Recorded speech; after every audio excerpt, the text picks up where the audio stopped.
Situations में MEC आपका fall होने शुरू लगता है, डिमिनिश करता है, डिक्लाइन करता है। ये एक वेरी इंपॉर्टेंट क्वेश्चन है, आपको 5 मार्क्स में भी, कभी कभी 2 मार्क्स में, 3 मार्क्स में स्ट्राइक करता है कि what are the causes for decline in MEC। तो आपने MEC का एक पार्ट ओवर हो जाता है कि हमने अभी यहाँ पे मेन कवर किया है, MEC की डेफिनेशंस की हैं, उसका मीनिंग किया है, उसके फैक्टर्स कर लिए हैं हमने, फैक्टर्स उसके जो 2 मेन डिटर्मिनेंट्स हैं, प्रोस्पेक्टिव यील्ड डिटर्मिनेंट्स नहीं बोल सकते हम, उनको बोल सकते हैं जिनके ऊपर MEC डिपेंड करता है।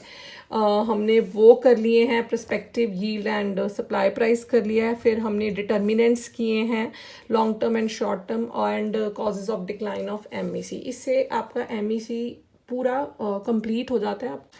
अब ये एक दोबारा से एक बहुत इंपॉर्टेंट टॉपिक है कि MEC एंड इन्वेस्टमेंट का आपस में क्या रिलेशनशिप है। समटाइम्स आपको क्वेश्चन ये भी आ सकता है पेपर में कि आप MEC को रिलेट करिए इन्वेस्टमेंट के साथ। तो हमें पता है कि जो MEC है और जो हमारी इन्वेस्टमेंट जब भी हम करते हैं, specially induced investment, means induce का मीन्स जो हमने करनी है, यहाँ पे हम एग्जिस्टिंग की बात नहीं कर रहे, जो ऑलरेडी हमारा प्रोजेक्ट या मशीन सेटअप हो चुके हैं उसके। तो MEC इन्वेस्टमेंट 2 फैक्टर्स के ऊपर डिपेंड करती है, वो है आपका MEC and rate of interest. पहले मैं आपको रेट ऑफ इंटरेस्ट करा दूं कि आपको पता है जब भी हमारा रेट ऑफ इंटरेस्ट और जैसे जैसे बढ़ता है हमारी जो इन्वेस्टमेंट है वो कम हो जाती है, उसका जो रिलेशनशिप रेट ऑफ इंटरेस्ट से है वो नेगेटिव है। रेट ऑफ इंटरेस्ट अगर हाई होता है हमारी इन्वेस्टमेंट लो होती है, अगर रेट ऑफ इंटरेस्ट लो होता है हमारी इन्वेस्टमेंट हाई होती है। ये सारा कुछ इन्वेस्टमेंट चैप्टर में डिस्कस होता है। अगर मुझे इसकी स्लोप बनानी है तो it will present a negative slope, downward sloping. ऐसे MEC एंड इन्वेस्टमेंट का आपस में नेगेटिव रिलेशन होता है। यहाँ पे अगर हम एक ही टाइप ऑफ प्रोजेक्ट में इन्वेस्टमेंट करी जाए, एक ही जगह पे हम अगर पैसा लगाई जाए तो हमारी जो रिटर्न्स होती हैं वो फॉल होनी शुरू हो जाती है, जो उसका रेट होता है एक्सपेक्टेड रिटर्न का। अगर आप डिफरेंट प्रोजेक्ट्स में different type of projects take over करते हो तो ये इंक्रीज होगा। लेकिन यहाँ पे हमने ऑथर ने ये ज्यूम किया है कि हम एक ही टाइप के प्रोजेक्ट्स में हम अपना प्राइस लगा रहे हैं, तो ये यहाँ पे आपको शो होता है कि इसकी भी नेगेटिव रिलेशनशिप है और रेट ऑफ इंटरेस्ट का भी इन्वेस्टमेंट के साथ नेगेटिव रिलेशनशिप है। तो मैंने दोनों की डायग्राम कंबाइन करके बनाई है। इन्वेस्टमेंट हमने एक्स एक्सिस पे शो किया है and MEC and rate of interest हमने वाई एक्सिस पे शो किया है। और वो जैसे ही आपका ये दोनों रेट्स बढ़ते हैं आपकी इन्वेस्टमेंट जो है फॉल होनी शुरू हो जाती है, आपको ये दिखाई दे रहा है। अब नेक्स्ट है एक और बहुत इंपॉर्टेंट चीज़ है जो आपको अंडरस्टैंड करनी है, वो मैं आपको ट्राई कराऊंगी, इस चार्ट से क्लियर हो जाती है। तो यहाँ पे आप सिर्फ फिलहाल अंडरस्टैंड करिए कि आपका रेट ऑफ इंटरेस्ट है 4%। आपने 3 प्रोजेक्ट्स हैं आपके पास, एक है 5000 का, एक है 4000 का, एक है 5, मतलब ऑप्शंस है project A, project B, project C। अब आपको डिसाइड करना है कि मुझे प्रोजेक्ट A लॉन्च करना है, मुझे B लॉन्च करना है या मुझे C। अब MEC भी आपको पता है रेट होता है रिटर्न का, ये भी परसेंटेज में होता है और रेट ऑफ इंटरेस्ट भी परसेंटेज में होता है। अब ये प्रोजेक्ट A है जिस पे 5000 रुपीज़ तो आपको लग रहे हैं और एनुअल यील्ड आपको मीन्स वो हर साल आपको 200 रुपीज़ दे रहा है। अब अगर मैंने जब इसका MEC रेट निकाला वो मैं अभी बताऊंगी नेक्स्ट कि वो कैसे निकलेगा। ये 4% मेरा निकला।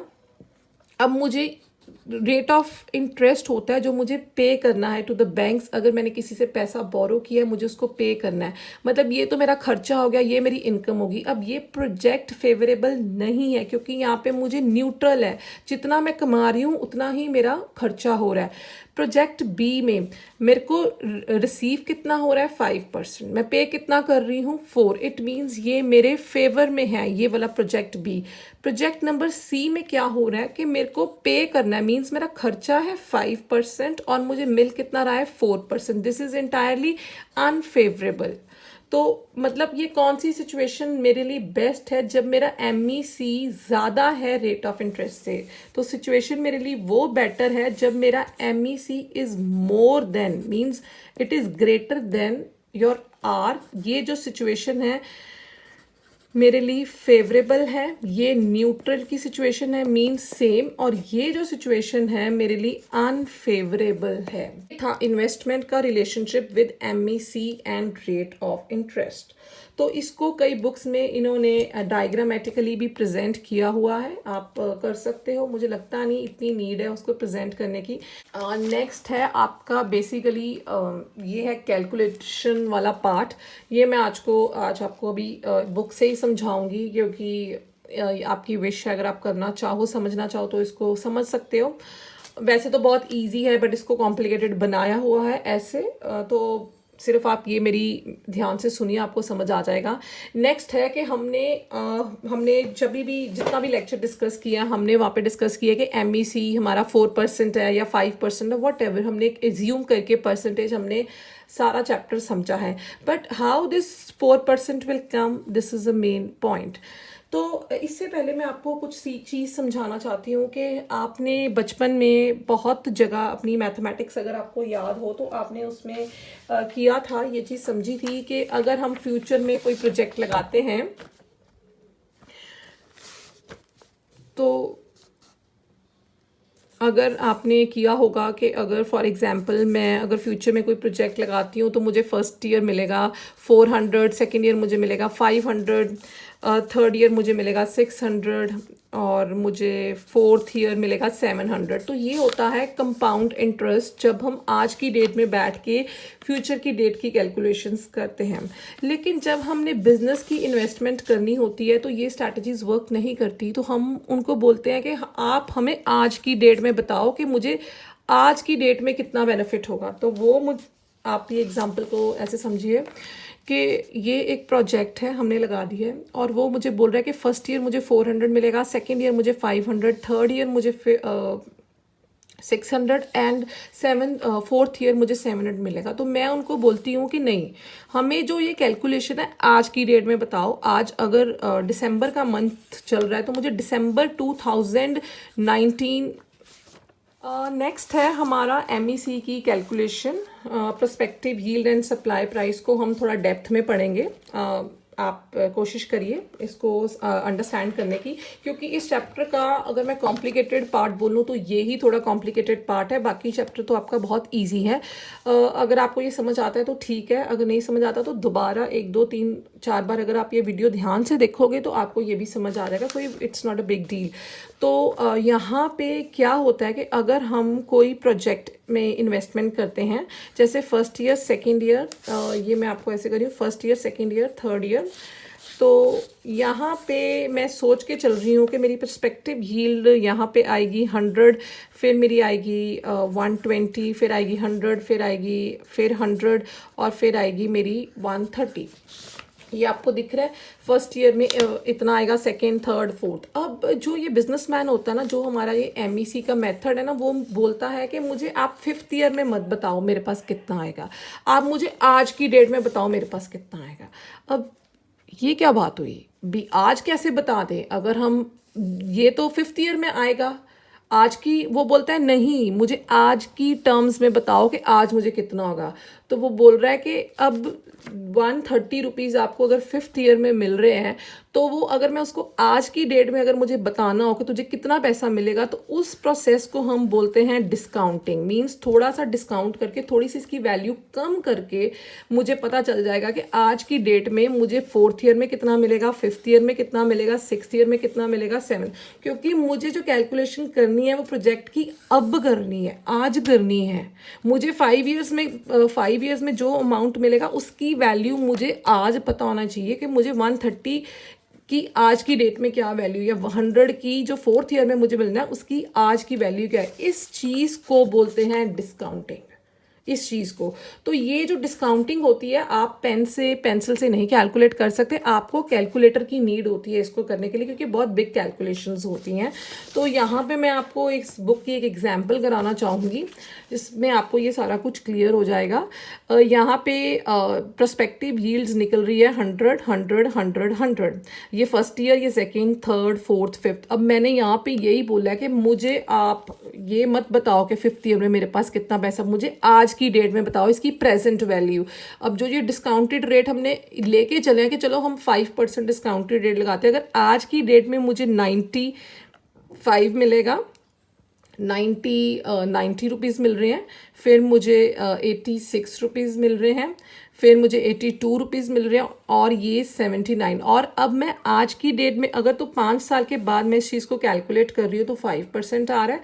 और आज की डेट में क्योंकि मुझे प्रोजेक्ट आज लगाना है तो मुझे डिसीजन आज लेना है, तो मुझे आज का अमाउंट चाहिए।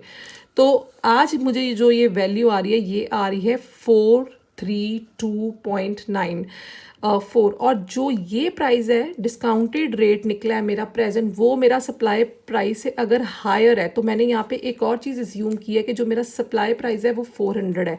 अब यहाँ पे कौन सी चीज़ ज़्यादा है, ये डिस्काउंट प्राइस। अगर तो ये डिस्काउंट प्राइस ज़्यादा है सप्लाई प्राइस से, इट मीन्स मेरा जो प्रोजेक्ट है वो फेवरेबल है और मैं इसमें इन्वेस्ट करना चाहूँगी। लेकिन अगर सप्लाई प्राइस ज़्यादा होता मेरी डिस्काउंटेड प्रेजेंट वैल्यू से, तो मैं प्रोजेक्ट को टेक ओवर ना करती, प्रोजेक्ट को ना लेती। So that was a whole scenario. I guess आपको ये चीज़ समझ आ गई होगी कि मुझे आज की डेट में उसकी वैल्यू जाननी है, ना कि फ्यूचर में।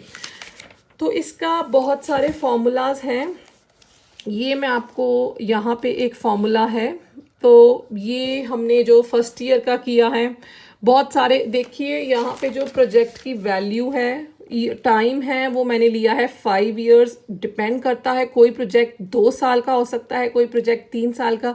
देखिए यहाँ पे हमने मशीनरी डालनी होती है, मशीन की हर मशीन की कैपेसिटी होती है 2 साल, 3 साल, 4 साल। 4 साल के बाद उसकी वैल्यू ज़ीरो हो जाती है, वो कुछ भी जनरेट नहीं कर सकती, वो कबाड़ में हमें बेचनी पड़ती है। तो लेकिन जब वो 4 साल चलती है, हम कैलकुलेट करते हैं कि उसमें, या 5 साल चलती है, कि वो क्या हमें देगी, क्या वो हमें जितना हमारा प्राइस उस पर लगा है उससे ज़्यादा जनरेट करेगी। तो ये चीज़ें हमने कैलकुलेट करनी होती है।